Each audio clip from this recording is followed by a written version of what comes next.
Breaking news, sa pagka-aresto sa presidente ng Venezuela na si Nicolas Maduro na isinagawa ng United States of America mismo sa loob ng Venezuela, ay nagsalita na ang mga kaibigan nito. Ang North Korea nagpalipad ng kanilang mga ballistic missiles at ipinapakita ito sa United States of America na matindi ang kanilang galit sa ginawa nito kay Nicolas Maduro. Samantalang ang China nagbabala sa United States of America, sinabi nito na immediately release Maduro. At samantalang ang Russia ay nagdemand kay US President Donald Trump na pakawalan itong si Nicolas Maduro matapos itong arestuhin ng US military. Samantalang ang kampo naman ni Maduro ay naghain ng not guilty plea. Pero iba ang sinasabi ng presidente ng Ukraine na si Volodymyr Zelensky.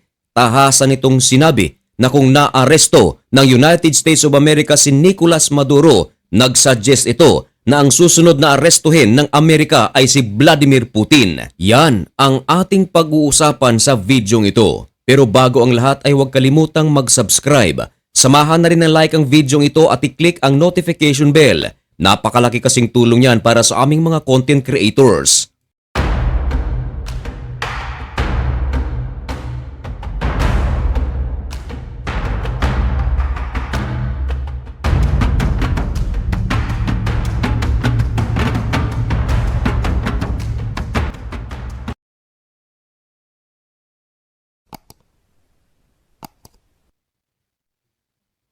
Maligayang pagbabalik mga kaibigan.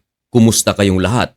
Ngayon ay January 6, 2025 at nagbabaga at napakabagong balita ang ating ihahatid sa inyo. Dako pa rin tayo sa balitang United States of America at Venezuela. Kasama nating mapag-uusapan ang mga reaksyon ng mga bansang kaibigan ng Venezuela. Ito ay ang North Korea, Russia, maging ang China at ang Ukraine na kaibigan naman ng United States of America. Samantala, ang maraming mga Venezuelan, hindi lang sa loob ng Venezuela, kundi ang mga Venezuelan na sa iba't ibang panig ng mundo ay nag-celebrate ng madakip si Nicolas Maduro. Nagpasalamat pa ito kay US President Donald Trump. Ayon sa kanila, malaya na raw sila, maging ang mga monumento ni Nicolas Maduro ay pinagtutumba na ng mga sibilyan. Kung natuwa ang maraming mga Venezuelan sa pagkadakip kay Nicolas Maduro, of course, galit na galit naman dito ang kaibigan ni Nicolas Maduro at ito ay nagmula pa sa iba't ibang bahagi ng mundo at mga leaders pa ito ng bansa. Katulad niyan mga kaibigan ang North Korea, China, Russia at iba pa.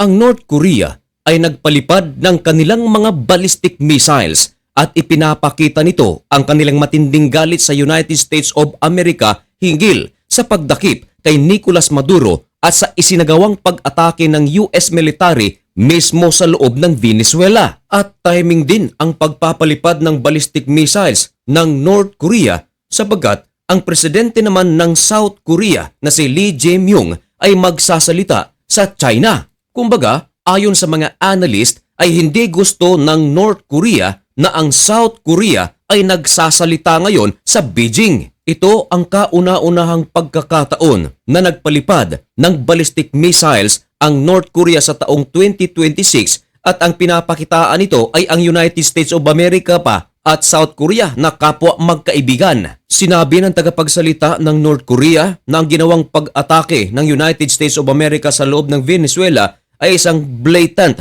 na paglabag sa international law at sa soberentiya ng Venezuela. And of course mga kaibigan, hindi rin nagpahuli ang China. Kilala rin kasi ang China na kaibigan ni Nicolas Maduro. Nagbigay na ito ng matinding banta sa United States of America at nagdemand pa kay US President Donald Trump na immediately palayain daw itong si Nicolas Maduro. Dagdag pa ng China na siguruhin lang daw ng United States of America ang kaligtasan ni Nicolas Maduro at ang kanyang asawa na si Celia Flores. Kinakailangan daw itong i-priority ng United States of America. Maliwanag daw na violation of the international law ang ginawang pag-atake ng US military sa loob ng Venezuela ayon sa Beijing. Mula noong madakip ng United States of America itong si Nicolas Maduro, ito na ang pangalawang statement ng China na kumukundina sa ginawa ng Amerika. Ayon sa China, hindi raw sila nasurpresa sa ginawang pag-atake ng Amerika sa Venezuela sapagat ayon sa China, oras ang mga nakakalipas, nakipagtagpo ang mga opisyal ng Venezuela sa opisyal naman ng China. Kung ganon, lumalabas na alam ng China na merong gagawin ang United States of America. Ang tanong, bakit hindi nito natulungan si Nicolas Maduro? Maraming mga eksperto ang nagsasabi na ito ay isang napakalaking sampal para sa China, sapagat alam ng buong mundo na China ang pinakamalaking buyer ng oil ng Venezuela. Ngayon, kung magkakaroon ng bagong leader ang Venezuela at alyado ito ng United States of America, malaki ang possibility na magbabago ang economic treaty ng China at ng Venezuela. Of course, alam naman natin na ang China at United States of America ay rival hindi lang sa ekonomiya maging sa sandatahang lakas. Samantala, ang Russia mga kaibigan, bago pa nagsagawa ng pag-atake ang Amerika sa loob ng Venezuela, sinabi na ni Vladimir Putin na isang napakalaking pagkakamali ang gagawing pag-atake ng Amerika sa Venezuela. Kung ganon, alam din ng Russia na may gagawing pag-atake ang Amerika sa Venezuela. Binalaan na ito ng Russia na huwag itong gagawin.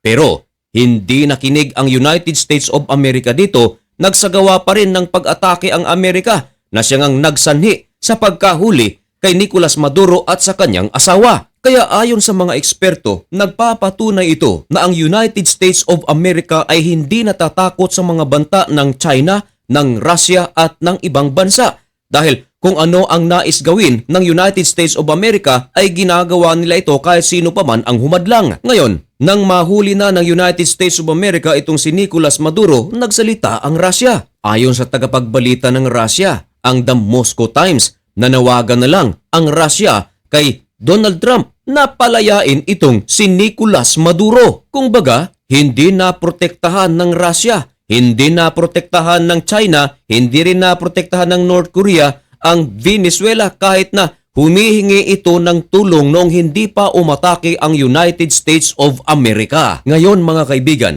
nang maaresto ng United States of America itong si Nicolas Maduro, nagsalita naman ang presidente ng Ukraine na si Volodymyr Zelensky at meron pang suggestion. At ang kanyang suggestion ay, ayan mga kaibigan, tulungan niyo akong basahin ayon kay Zelensky. Zelensky calls for US to take down Putin following capture of Venezuela dictator Nicolas Maduro. Nako, talaga namang napakalaking gulo na nito mga kaibigan.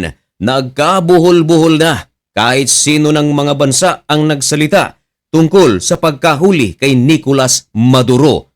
Ang tanong mga kaibigan, kung sakaling sundin ng United States of America ang suggestion ni Volodymyr Zelensky, kaya ng Amerika na arestuhin si Vladimir Putin sa loob mismo ng Russia? Nako mga kaibigan, ipaalam ang inyong mga komento dyan sa comment section at malugod ko po iyang babasahin. Mga kaibigan, manatiling updated at tutukan lamang ang ating mga susunod na update sa kaganapan sa iba't ibang bahagi ng mundo.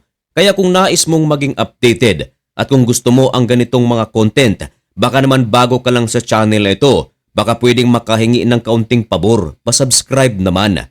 Mga kaibigan, hanggang dito na lamang muna ang video ito. May God bless you and thank you so much for watching. Goodbye!